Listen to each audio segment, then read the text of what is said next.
Time doesn't stand still, and neither do the teaching techniques of the Archdiocese of Baltimore. Technology is an essential part of the Catholic school curriculum, and joining me now are Joe Olesic and Nancy Reed. Welcome, you two. Good morning, Elsa. Happy to have you here. So, technology in the schools, it's come a long way. Talk about what is involved now. It probably doesn't look like anything you've seen, when we were kids in Catholic school, but we've created a standard technology profile across most of our schools, and what we're doing in these schools is combining technology to further our curriculum.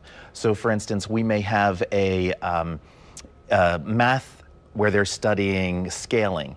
So what they might do is they might measure some furniture in their classroom, and then they might actually take that, scale it down, go to a 3D CAD program, design that furniture, and print that furniture. And I know you brought some examples there. So that little classroom there, we see the green one with, it's like a green table, right? Green table with two little yellow monitors and a little red chair. Oh, yeah. So a student measured an actual chair, they scaled it down, and then they went ahead and 3D printed that, and they've actually 3D printed many classroom items, monitors, PCs. Just amazing that they can do that now. I saw a meme the other day that said, it was someone holding a floppy disk. Did you see this? Yes, and yes. they said, oh, you 3D printed the save symbol. Button. And I was like, gosh, how old am I? It's so funny, but it really has come a long way. And I know that you're in charge of incorporating the technology into curriculum, right? Absolutely. So when you go to our classrooms now, you're not going to see those traditional rows of desks with the teacher in the front of the room.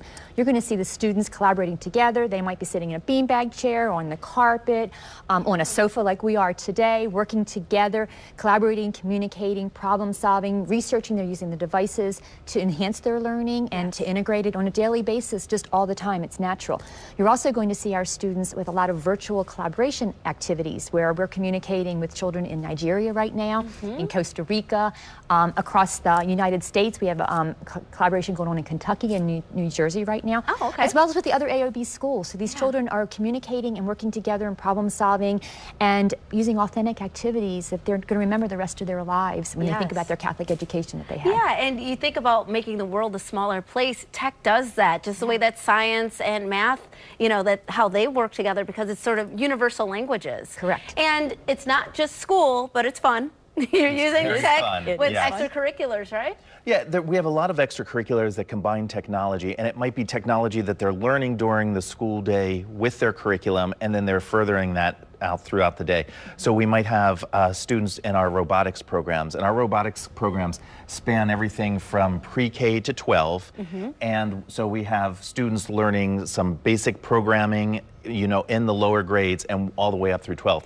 We have 48 actually robotics teams across the diocese right now competing. And every time you tell me 4K, it trips me out a little bit, because I'm like, how are little 4-year-olds learning robotics? But you're starting them with the basics, even starting them with coding at that age. Programming, yeah, because we can teach them, step 1 followed by step 2, and as they start to follow those directions, what we find is they can then create a robot to follow those directions. I mean, how empowering is that, especially when you're that young, to do something that cool, and then they build upon it. They really do. Year after year. And I love the classrooms too. I was thinking about that too, is that it used to be that you were just in a seat, in a desk, and someone's talking at you, here's a worksheet, here's a pop quiz, but no one really, you have to get comfortable to learn, at least I do.